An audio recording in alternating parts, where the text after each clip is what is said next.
할렐루야. 오늘 이 시간에도 우리 하나님께서 우리 마음 안에 풍성한 음성으로 또 은혜로 이 시간 채워주시기를 간절히 기원합니다. 오늘은 교회 절기 가운데 하나인 종려주일입니다. 사순절 가운데 마지막 주간이기도 하고, 오늘은 예수님께서 예루살렘 성 안으로 입성하신 날입니다. 어린 나귀를 타고 예루살렘으로 들어가는 예수님, 이게 하나의 오늘의 그림이고요. 또 하나의 그림은 그 들어오시는 예수님을 바라보며 종려나무 가지를 흔들며 호산나 다윗의 자손이여 라고 외치는 무리들이 또 하나의 오늘 그림입니다. 이 두 그림은 같은 것 같지만 사실은 굉장히 다른 그림입니다. 손에 종려나무 가지를 들고 호산나 다윗의 자손이여 그렇게 환영하며 외치는 무리들의 외침 속에는 그들을 지금 당하고 있는 정치적으로나 또 경제적으로나 상황적으로 억압이나 고통이나 아픔이나 눌림들로부터 우리를 해방시켜 줄 메시아가 오셨다라는 마음으로 예수님을 그렇게 환영하였습니다. 그러나 그렇게 환영받으시는 정작 그 환영받으시는 예수님의 모습은 어린 나귀를 타시고 그 성 안으로 걸어 가신 것이죠. 만약 그들이 외치는 방식으로 예수님이 들어가셔야 했다면 아주 좋은 말을 타고 튼튼한 말을 타고 싸움을 싸울 수 있는 말을 타고 아마 들어가셨어야 이 밸런스가, 이야기의 밸런스가 맞을 터인데, 예수님은 그렇게 하지 않으시고 어린 나귀를 타시고 들어가셨습니다. 낮아지시고 겸손하신 예수님의 모습으로 나아가셨죠. 어디까지 겸손의 모습을 보여주셨습니까? 십자가에 달려 죽으시기까지. 이 예루살렘 성으로 들어감으로 말미암아 고난과 고통과 아픔과 쓰라림과 이별과 배신과 이런 모든 것들이 이제 그를 맞이하게 될 터인데, 그 앞으로 임할 그 한 주간의 삶을 그대로 받아들이면서 나귀를 타고 들어가고 계시는 예수님의 모습을 오늘 우리에게 보여주고 있습니다. 사실 오늘 현대인들의 삶에, 특별히 우리 그리스도인들의 삶에서도 이 두 가지 양면된 모습들이 우리 안에 그대로 있는 것을 볼 수가 있습니다. 나귀 타고 오시는 예수님을 향하여 자기의 겉옷을 길에 펴 깔며 호산나 다윗의 자손이여 외치며 신앙생활하고 있는 우리들의 모습이 있다는 것이죠. 때로는 예수님 안에 내가 들어가는 것이 아니라 나를 위한 예수님으로, 나의 오늘 필요를 위한 예수님으로 우리가 예수님을 선포하며 고백하며 맞이하고 있지는 않는지 오늘 다시 한번 우리 자신을 돌아보고, 정말 예수님께서 채찍에 맞으시며 모진 고난을 당하시고 십자가를 지시고 골고다 언덕에 오르셔서 나의 죄의 문제를 해결하시기 위해 죽으시는 그 십자가까지 오늘 우리가 함께 따라갈 수 있는 은혜가 오늘 우리에게 있어야 할 줄로 압니다. 오늘 이 종려주의를 통해서 다시 한번 우리의 믿음을 고백하고 우리의 삶의 분명한 선포가 무엇인지, 믿음의 선포가 무엇인지를 다시 점검하고 선포할 수 있는 은혜가 저와 여러분에게 있기를 간절히 기원합니다. 오늘 종려주일로부터 시작해서 예수님의 공생의 마지막 한 주간이 시작됩니다. 오늘 종려주일을 통해서 예수님이 예루살렘 성에 들어가시고 월요일에는 예수님께서 성전에 들어가십니다. 성전에 가셔서 돈 바꾸는 자들의 상을 뒤엎으시며 성전을 깨끗하게 하신 날이 월요일입니다. 가장 먼저 종교적으로 타락하고 종교적으로 부패한 그 현장에 가셔서 내 집은 만민이 기도하는 집이 되도록 만드시려고 하시는, 정말 하나님께 온전한 예배가 회복되는 곳으로 만들길 원하시는 그 주님의 마음을 드러내신 날이 월요일입니다. 그리고 화요일에는 많은 비유로 가르치시면서 장래일에 대하여 말씀하십니다. 앞으로 주님이 하실 일들에 대해서 소개하는 대목이 화요일 날 가르침이 있었습니다. 그리고 수요일 날은 성경에 보면 수요일 날에 관한 자료가 없습니다. 그래서 많은 사람들이 때로는 이 수요일을 침묵의 날이다 그렇게 부르기도 합니다. 예수님께서 기도를 하러 가셨던지 아마 조용하게 계셨을지도 모르겠다, 아마 그렇게 생각하는 것 같습니다. 어쨌거나 수요일에 관한 자료는 성경에 나와 있지 않습니다. 그리고 목요일 날 유월절을 준비하는 날인데, 이 목요일 날 제자들과 함께 마지막 식사를 하십니다. 그리고 식사를 마치시고 겟세마네 동산에 올라가셔서 정말 간절한 기도를 드리시는 장면이 목요일 밤입니다. 그리고 기도를 드리신 후에 유다의 배신으로 말미암아 그는 잡혀가시게 됩니다. 그리고 밤이 깊어서 금요일로 넘어오게 되면 그 새벽에 대제사장 앞에서, 공회 앞에서, 빌라도 앞에서, 심지어 헤롯 앞에서 재판을 받으시고 채찍에 맞으시고 고난을 당하시고, 그리고 금요일 아침에 마침내 십자가에 달려 돌아가시게 됩니다. 그리고 토요일은 무덤 속에 계신 날입니다. 여러분, 예수님께서 무덤 속에 계셨다, 이것은 굉장히 중요한 의미를 가지고 있습니다. 예수님이 완전히 인간으로서 죽으셨다 하는 것을 확정짓는 날이 바로 토요일이기 때문에 그렇습니다. 그런 다음에 예수님은 주일 새벽에 부활하셨습니다. 이것이 예수님이 이 땅에서 행하신 마지막 일주일의 행적입니다.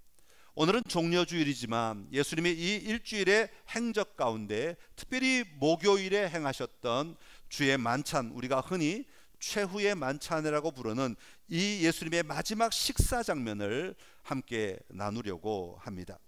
예수님께서는 제자들과 마지막 식사를 하실 때 그 식사를 통하여 제자들에게 자신이 오신 목적을 분명하게 다시 한 번 더 선포하고 계십니다. 예수님께서 제자들과 이 마지막 식사, 최후의 만찬을 나누셨을 때 그 날은 유월절을 준비하는 날이었습니다. 여러분, 유월절은 이스라엘 백성들에게 있어서는 참으로 중요한 날이 아닐 수 없습니다. 이 성경에 보면 예수님의 모든 행적은 예수님이 단독으로만 이루어지는 것이 아니고 이미 구약에 나와 있는 많은 예표들이 이루어지는 삶을 예수님께서 보여주신 것을 볼 수가 있습니다. 그래서 우리가 성경을 읽을 때 우리는 그리스도인들이니까 신약만 믿습니다, 이것 안 됩니다. 신약은 구약의 기반 위에 세워지는 것입니다. 그리고 구약과 신약은 서로 연결되어 있습니다. 그리고 성경은 모든 것은 하나님의 말씀이기 때문에 어느 것 하나도 한쪽으로만 치우쳐서 봐서는 안 되는 것이죠. 그래서 오늘 이 예수님이 유월절 준비하시면서 제자들과 함께 나눈 이 식탁은 단독으로 예수님이 차리신 식탁으로 끝나는 것이 아니라 이것은 구약의 중요한 사건과 연결되어 있는데, 그게 뭐냐면 바로 유월절이라고 하는 것이죠. 그래서 성경에 두 가지 중요한 축이 되는 사건이 있는데, 구약에서는 유월절이고 신약에서는 최후의 만찬, 이렇게 봐도 될 만큼 아주 중요한 두 축이 성경을 차지하고 있습니다. 그래서 오늘 이 예수님의 최후의 만찬을 이해하려면 먼저 우리가 무엇을 알아야 되는가 하면 이 유월절에 대한 이해를 먼저 가져야 합니다. 여러분, 유월절은 이스라엘 백성들에게는 참으로 중요한 의미를 가지고 있는데, 왜 중요하냐 하면 요셉으로 말미암아 이스라엘 백성들이 애굽으로 내려가게 되죠. 애굽으로 내려간 그때에는 사실 이들은 노예가 아니었습니다. 그들은 국무총리의 가족으로서 대접을 받으며 아주 아름다운 멋진 삶을 그곳에서 살았습니다. 그런데 이 히브리인들의 숫자가 점점 늘어나고 애굽의 바로가 바뀌면서 문제가 일어나기 시작했죠. 요셉을 알지 못하는 바로가 나타나면서 이들의 숫자가 늘어날 때 이들을 두려워하기 시작합니다. 그래서 이들을 점점 더 노예화 시켜가게 되었고, 그리고 마침내 노예가 되어서 노예가 된 상태로 약 200여 년, 전체 기간으로 보면 약 400여 년간 애굽에서 살아가는 삶을 살게 됩니다. 자, 이 애굽에서 총리의 가족으로는 참 멋지게 살았지만 노예로서의 대접받고 살아가는 이 삶은 도저히 정말 감당하기 어려운 고통과 아픔이 있는 삶이었습니다. 날마다 부르짖을 수밖에 없는 삶이었죠. 하나님께서는 그 백성들을 구원하시기 위해, 건져내시기 위해 모세를 부르십니다. 모세를 통하여 이 이스라엘 백성들을 광야로 끄집어내라고 말씀하시는데, 문제는 이 애굽의 바로가 완고한 사람이어서 도무지 이 모세의 말을 들어주지 않는 겁니다. 그래서 하나님께서는 모세를 통하여 10가지 재앙을 허락을 하십니다. 피, 개구리, 이, 파리, 이렇게 9가지 재앙이 이어지다가 마지막 재앙이 뭐냐 하면 그 땅에 있는 모든 처음 난 것은 다 죽이시기로 결정하신 것이죠.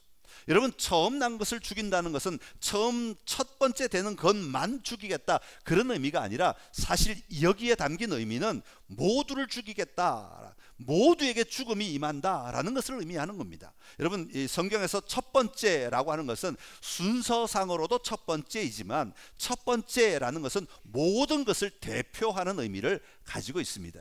그래서 성경에 장자, 장자, 장자 이런 얘기가 자꾸 나오는 이야기가 뭐냐면 장남만 소중하다 그런 얘기가 아니라 이 장자라고 하는 것은 가족의 대표이고 이 대표라고 하는 말은 결국은 온 가족을 상징한다는 것을 의미하고 있는 것이죠. 그래서 첫 번째 것을 다 죽이기로 결정합니다. 이 말은 모두에게, 그 땅에 사는 모두에게 죽음이 임하게 되었다는 것이죠. 그때 하나님은 이 히브리인들에게는 죽음을 면할 수 있는 방법을 알려주시는데 그게 뭐냐면 바로 어린 양을 죽여서 그 피를 가지고 문설주와 임방에 바르게 하는 겁니다. 그래서 이 죽음이 지나가다가 그 피를 바른 집을 발견할 때는 그 집을 넘어서 지나가서 그 집에는 죽음이 임하지 않게 해주는 것이죠. 그래서 넘어간다 해서 유월절이라 패스오버라고 하는 말을 사용하는 겁니다. 하나님의 말씀대로 히브리인은 그 죽음을 면할 수 있게 되었습니다. 그런데 우리가 흔히들 이 유월절을 여기까지만 생각하지만 이 유월절의 사건은 좀 더 예수님은 넓게 보고 있습니다. 출애굽기 12장 11절에 보면 이 유월절 때 피에 관해서만 이야기하는 것이 아니라 음식에 관해서도 같이 이야기하고 있는데 이렇게 이야기합니다. 같이 읽습니다. 시작. 너희는 그것을 이렇게 먹을지니 허리에 띠를 띠고 발에 신을 신고 손에 지팡이를 잡고 그 피 먹어라. 이것이 여호와의 유월절이니라. 아멘. 자, 여러분, 이 음식을 먹어라 그러는데 음식을 먹는 모습이 어떻습니까? 굉장히 급하게 허리띠까지 띠고 발에 신을 신고 지팡이를 잡고 먹으려는 겁니다. 이건 뭘 얘기하는 겁니까? 여기가 종착역이 아니라 지금 떠나가야 된다는 것이죠. 계속해서 행위가 이어져야 한다는 것을 보여주고 있는 겁니다.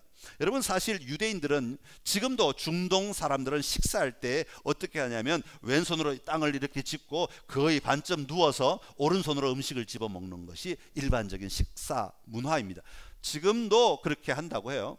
제가 그 레바논에 가서 보면 그 무슬림들 집에 가서 이렇게 방문해 볼 때 그들은 여전히 좀 편해지면 처음에는 앉아 있다가 점점점 눕습니다. 이렇게 점점 누워서 차도 마시고 이렇게 대화를 나누고 친해지면 그렇게 점점 이렇게 누워가는 쪽으로 모습이 바뀌는데 유대인들의 식사는 여유 있는 식사입니다. 거의 반쯤 누워서 아주 천천히 먹는 게 식사 방법인데 하나님은 이번 식사만큼은 그렇게 하지 말라는 겁니다. 굉장히 급하게 허리에 띠를 띠고 지팡이를 잡고 신을 신고 곧 출발할 듯이 먹으라는 겁니다. 그리고 난 다음에 이들은 출발을 하게 되는데 어디를 넘어가게 되냐면 홍해를 지나게 됩니다. 여러분, 이 홍해는 이스라엘 백성들이 애굽에 있느냐 광야로 가느냐의 마지막 관문과 같은 곳이 홍해입니다. 홍해 바다라고 부르죠. 이 바다는 세상을 가르치는데 성경에서 이 바다를 건너므로 말미암아 하나님이 예비하신 약속의 땅을 향하여 나아가는 걸음을 옮겨놓게 된다는 것이죠. 여러분, 이 홍해를 이스라엘 백성들이 건너가게 됨으로 말미암아 애굽과 단절이 일어납니다. 홍해 갈 때까지는 애굽 군대가 추격해 오지만 이 모든 애굽 군대를 어디에서 전멸합니까?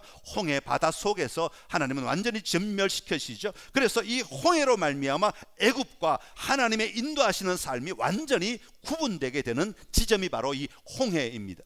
그런 다음에 이들이 광야로 나가게 되었을 때 하나님은 그들에게 무엇을 공급하십니까? 만나를 공급하시는 것이죠. 자, 이들은 마침내 유월절로 말미암아 이 홍해를 건너게 되었고 마침내 그들은 만나를 먹음으로 말미암아 이제부터는 애굽의 노예로서의 삶을 살아가는 것이 아니라 하나님이 공급해 주시는 음식으로 사는 자들이 되었다 하는 것을 이 출애굽기가 우리에게 보여주고 있습니다. 이것과 똑같은 이야기를 예수님이 우리에게 그대로 소개하고 있는데, 요한복음 6장에 보면 이 장면을 우리에게 그대로 소개하고 있습니다. 요한복음 6장 1절에 보면 예수님께서 디베랴 바다 건너편으로 가셨다, 그렇게 말합니다.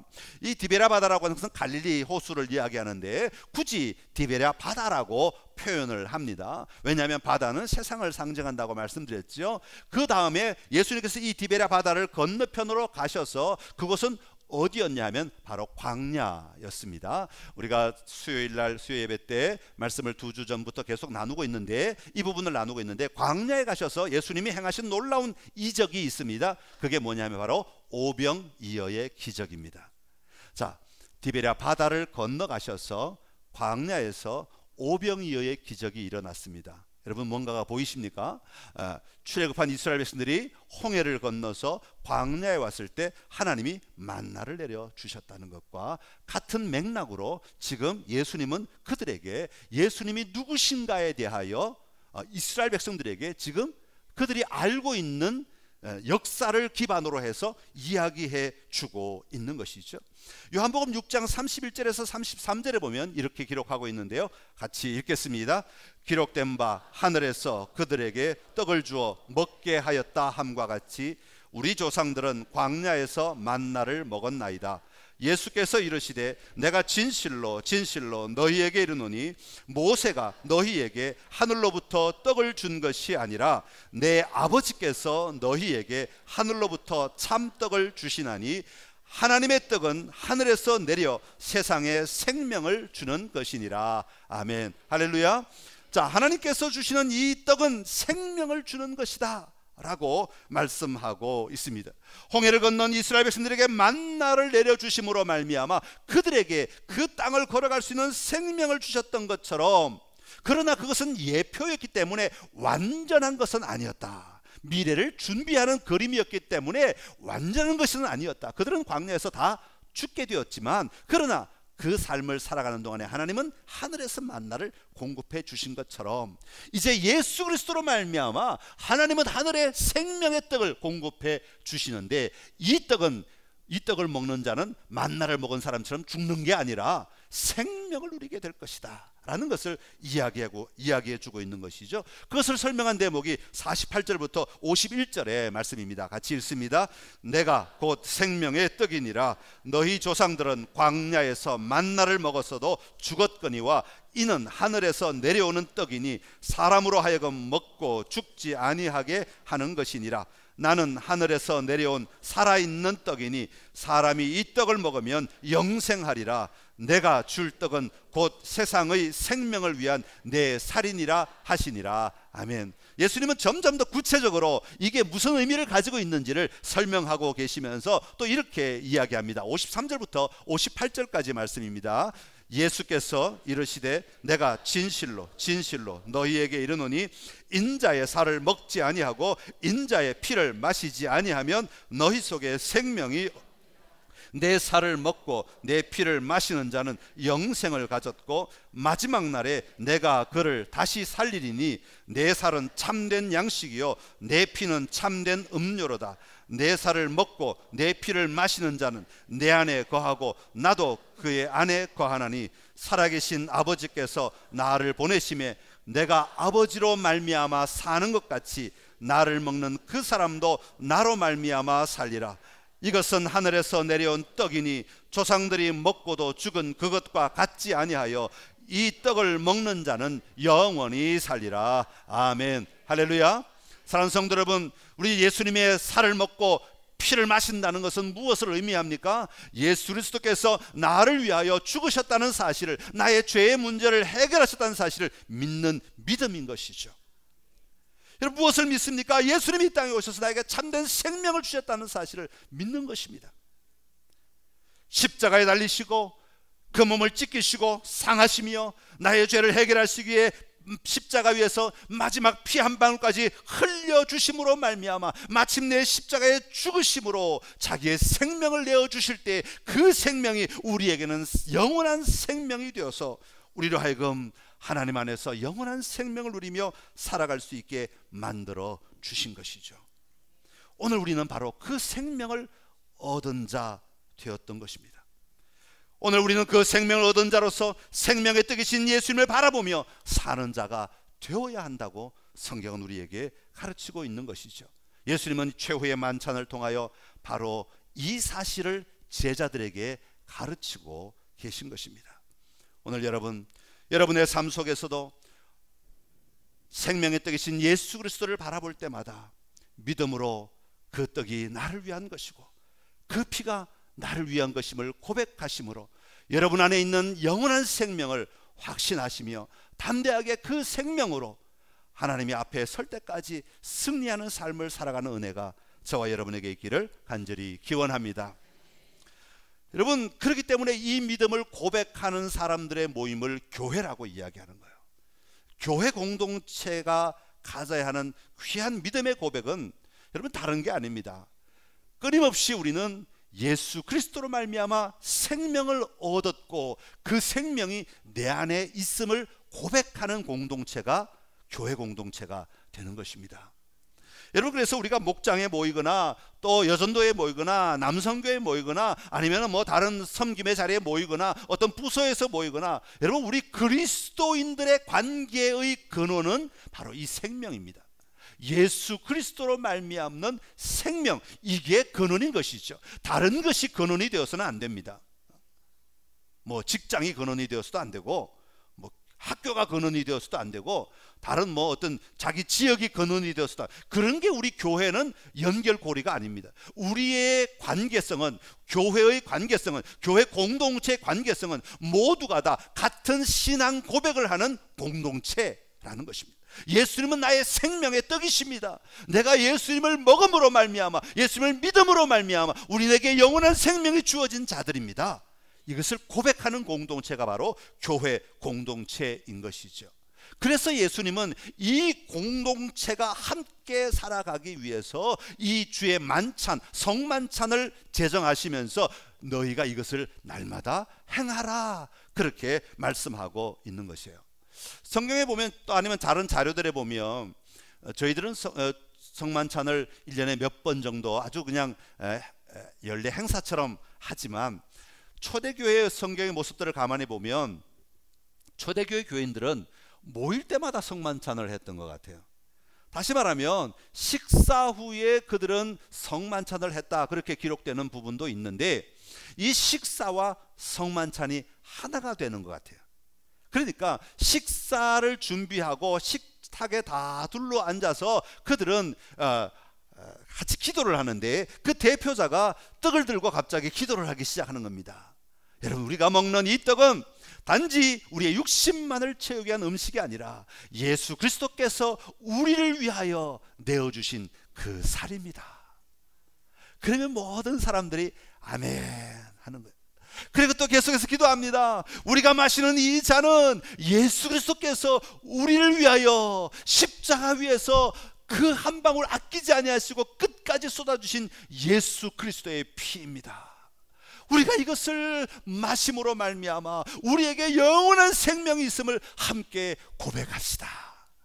이게 초대교회의 식사예요. 다시 초대교회의 성만찬이었던 것이죠. 그러니까 그들은 모일 때마다 이 식사 시간을 통해서 주님의 생명이 우리 안에 있고, 주님의 생명으로 우리가 함께 모였고, 주님의 생명을 선포하며 우리가 살아야 된다는 것을 먼저 고백하고 그들의 모임을 진행했던 것을 볼 수가 있습니다. 그런 의미에서 본다면 우리 식사기도 있잖아요. 우리 매일 식사기도 하십니까? 하나님 땡큐. 혹시 그러고 드시는 분은 안 계시죠? 우리는 식사를 기도를 하는데, 식사 기도의 내용이 주로 뭐냐 하면 주셔서 감사합니다 하는 것들이 이제 주로 이루게 되는데, 이런 성경의 의미를 우리가 본다면 우리의 식사 기도가 좀 바뀌어야 될 것 같아요.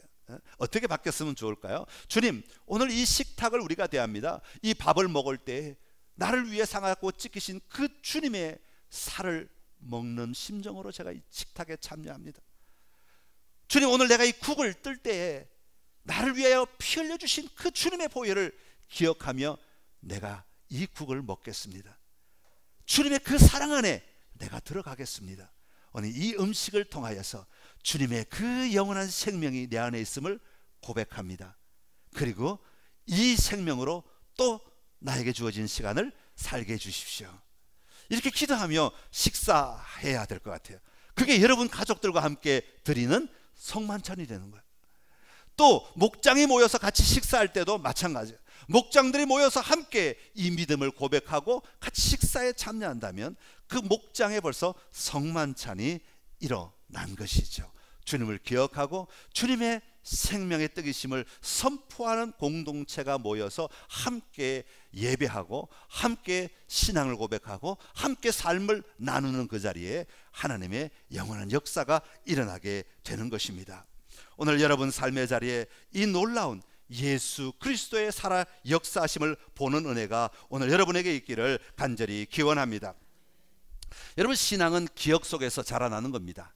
신앙은 끊임없이 우리 안에 있는 이야기들이 기억남으로 말미암아 우리 신앙이 자라나야 되는 거예요. 그래서 식사 때마다 이런 고백을 하고 이런 기도를 하는 이유는 우리 하여금 끊임없이 주님의 그 삶이 기억나도록 하기 위한 것이에요. 제가 어릴 때 저희 어머님이 제가 초등학교 때 헌금을 주시잖아요. 주일마다 이거 사탕 사 먹으면 큰일 난다, 헌금해야 된다, 그렇게 헌금을 주시는데 그때는 은행에 돈 빳빳한 돈 잘 안 주잖아요. 지금은 뭐 빳빳한 돈 은행 가면 다 바꿔주지만 그때는 안 주니까 어머님이 물을 뿌려서 달여서 주셨어요. 그러니까 어릴 때 그렇게 한번 제가 봤던 것이 제 마음 안에 기억이 남아있는 거예요. 무슨 기억이 남아있겠습니까? 아, 하나님 앞에 드리는 예물은 정성껏 준비해야 되는구나. 이게 정말 고귀한 것이구나. 하나님이 진짜 눈이 내가 헌금 드릴 때 하나님의 손으로 내 헌금을 받으시는 것처럼 내가 정말 깨끗한 것으로 정결한 것으로 정성껏 드려야 되는구나 하는 것을 저 어릴 때 그 다리미질 하나 한 것 보고 제 마음에 아직도 남아있는 거예요. 그 헌금에 대해서는 아주 귀한 것이다, 소중한 것이다 하는 마음이 있는 거죠. 그래서 이 성경의 이야기는 언제나 이 참 좋은 기억 속에 우리가 가지고 가야 하는 겁니다. 여러분, 이 성만찬은 우리에게 세 가지 관점을 가지게 합니다. 첫 번째는 뭐냐 하면 이 성만찬은 과거의 관점으로 우리를 안내합니다. 성만찬에 참여할 때마다 2000년 전에 나를 위하여 십자가 달리신 그 주님을 보는 현장으로 우리를 안내하는 것이죠. 그래서 오늘 여기에 우리가 몸은 있지만 2000년 전에 나를 향하여 십자가 달리신 그 주님을 바라볼 수 있을 때 우리의 성만찬은 비로소 시작되는 것이고, 또 더 나아가서 오늘 우리의 성만찬은 오늘 현재의 삶을 보게 합니다. 주님이 우리에게 주신 유익이 무엇인가 하는 것을 보게 만드는 것이죠. 25절의 말씀인데요, 우리 25절 한번 읽겠습니다. 시작. 식후에 또한 그와 같이 잔을 가지시고 이르시되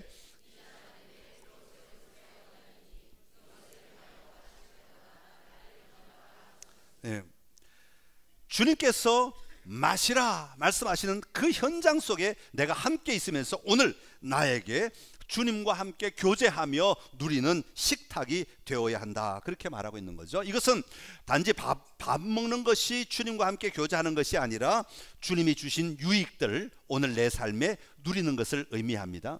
주님이 주신 혜택들이 뭐가 있습니까? 예수님이 십자가에 달려 돌아가심으로 말미암아 우리에게 주신 혜택들은 우리로 하여금 하나님의 자녀가 되게 하신 것, 우리로 하여금 하나님 나라의 유업을 누리게 하신 것, 우리로 하여금 하나님의 권세를 마음껏 사용할 수 있게 만들어 주신 것, 얼마나 많이 있는지 모릅니다. 그것들을 그 믿음의 고백을 하면서 오늘 내 삶의 현장에서도 마땅히 누리며 살아가야 한다는 것이죠.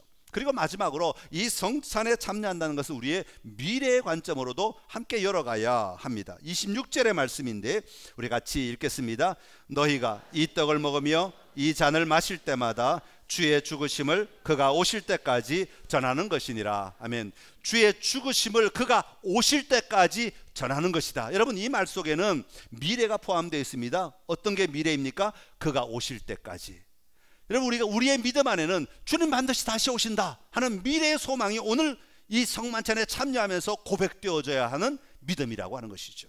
오늘 여기서 이 성만찬에 참여할 때, 이 주님의 식탁에 함께 동행할 때 주님 반드시 오신다고 했다. 내가 그것을 믿습니다. 그때까지 내가 이겨내겠습니다. 내가 감당해내겠습니다 라고 하는 믿음의 고백을 하며 성만찬에 참여해야 하는 것입니다. 자, 그러면 우리가 이 주의 만찬에 참여할 때 어떤 자세로 참여해야 하겠습니까? 성경은 몇 가지를 우리에게 가르치고 있는데 가장 먼저는 주님의 면전 앞에서, 하나님의 면전 앞에서 먹어야 한다, 그렇게 말하고 있습니다. 오늘 이 성만찬을 제정하시는 예수님은 제자들과 함께 그 제자들 앞에서 이 식사를 만드셨고, 이 제자들도 자기들이 따로 나와서 성만찬을 거행할 때 주님과 함께 식사한다는 의식을 분명히 가지고 식사하였습니다. 여러분, 에덴 동산의 아름다운 모습 한번 기억해 보십시오.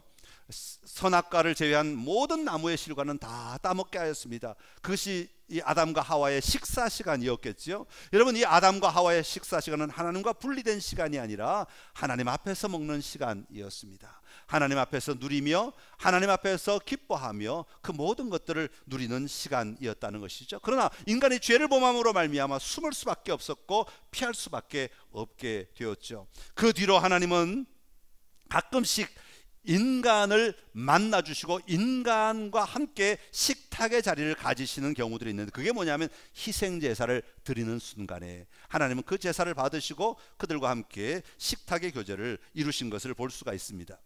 또 몇 가지 사건들이 더 있는데, 십계명을 주신 뒤에 출애굽기 24장에 보면 장로들을 불러서 산 위로 올라오게 하십니다. 그리고 그들에게는 죽음을 허락하지 아니하시고 죽지 않게 하시고 함께 하나님과 함께 식탁의 자리에 참여하게 하시는 것을 볼 수 있습니다. 출애굽기 24장 9절에서 11절 말씀인데요, 한번 읽겠습니다. 시작. 모세와 아론과 나답과 아비후와 이스라엘 장로 70인이 올라가서 이스라엘의 하나님을 보니 그의 발 아래에는 청옥을 편듯하고 하늘이 같이 청명하더라. 하나님이 이스라엘 자손들의 존귀한 자들에게 손을 대지 아니하셨고 그들은 하나님을 뵙고 먹고 마셨더라. 아멘. 신명기에도 보면 11조를 드릴 때에 그들은 하나님 앞에서 함께 즐거워하며 먹으라고 말씀하고 있습니다. 하나님 앞에 먹는 식사가 과거에도 있었지만 이제 예수 그리스도로 말미암아 언제나, 특별한 때만이 아니라 언제나 하나님 앞에서 이 식탁의 교제를 나눌 수 있도록 허락해 주셨다 하는 것이죠. 그래서 이 주의 만찬은 주님 앞에서 함께 먹는 식사라는 것을 우리가 늘 기억을 해야 합니다. 또 하나, 이 주의 만찬은 우리로 하여금 하나님의 나라에 들어가는 삶을 살도록 만들어 주는 것임을 우리가 기억해야 합니다. 주님과 함께 나누는 이 주의 만찬, 성만찬에 참여할 때에 우리는 하나님의 나라의 삶의 자리에 내가 들어간다는 것을 기억하고 참여해야 하는 것이죠. 다시 말하면 성도로서의 삶을 살아가겠다는 결단이 함께 그 안에 있어야 하는 것입니다. 우리로 하여금 새로운 삶을 열어주신 그 주님의 말씀에 순종하여 그 새로운 삶의 환경 속에 들어가 그 새로운 삶을 내가 살아내는 삶을 살겠다는 결단이 이 성만찬 가운데 함께 있어야 하고, 그 결단이 우리로 하여금 하나님 나라의 삶을 살아가도록 만들어 주는 것입니다. 그리고 마지막으로 이 성만찬에 참여한다는 것은 성도들이 하나가 되었음을 공포하는 시간이기도 합니다. 고린도전서 10장 17절에 보면 이렇게 말씀합니다. 같이 읽습니다. 떡이 하나요 많은 우리가 한 몸이니 이는 우리가 다 한 떡에 참여함이라. 아멘. 한 떡에 참여함으로 말미암아 우리 공동체가 하나가 되었음을 선포하는 자리가 되어야 한다 라고 말씀하고 있습니다. 여러분, 왜 하나가 될 수 있습니까? 같은 믿음을 고백하기 때문에, 우리에게는 새 생명이 임한 자들이라는 것을 분명히 선포하기 때문에 그렇습니다. 그러기에 이 성도들의 공동체의 기준은 주님이 주신 새 생명 외에 다른 것들은 별로 중요하지가 않습니다. 이 새 생명이 기준이 되어서 한 몸이 될 때에 온전한 공동체가 될 수 있습니다. 여러분, 주의 만찬은 우리로 하여금 주님을 다시 바라보게 하고 결단하게 하고 주님의 삶 안으로 우리를 인도하는 놀라운 힘이 있습니다. 여러분, 교회에서 행하는 주의 만찬뿐만 아니라 여러분이 행하는 모든 식사의 자리까지라도 이 마음, 이 고백들이 확장되는 은혜가 있기를 간절히 기원합니다. 물론 여러분이 예전을 집행하지는 않지만 모든 식사의 자리에 주님이 나와 함께 하시는구나, 주님이 나에게 생명을 주셨구나, 생명의 밥이 되셔서 이 땅에 오셨구나 하는 믿음을 고백하는 삶이 될 때 우리의 매일의 삶에 하나님의 새 생명이 흐르게 될 줄로 믿습니다. 기도하겠습니다. 참 좋으신 우리 하나님 아버지, 오늘 주의 만찬을 함께 나누면서 우리가 이 날의 이 만찬 가운데 무엇을 고백해야 하고 무엇을 누려야 할지를 함께 보게 하시니 감사합니다. 하나님, 생명의 떡이신 예수 그리스도를 우리가 분명히 바라보며 나를 위해 그 몸을 내어주시고 그 피를 흘려주신 주님의 삶을 아버지 우리가 온전히 살아낼 수 있도록 축복하여 주시옵소서. 우리의 삶의 자리에 하나님의 생명이 흐르게 하시고 우리의 삶의 자리에 그 생명으로 말미암는 기쁨이 일어나게 하여 주옵시고 소망이 있게 하여 주시어서 우리가 이 땅의 삶의 자리에 낙심하고 좌절하는 삶이 아니라 주님 안에서 도전하며 승리하는 삶을 살아내는 우리 모두가 되게 하여 주옵소서. 예수님의 이름으로 기도드립니다. 아멘.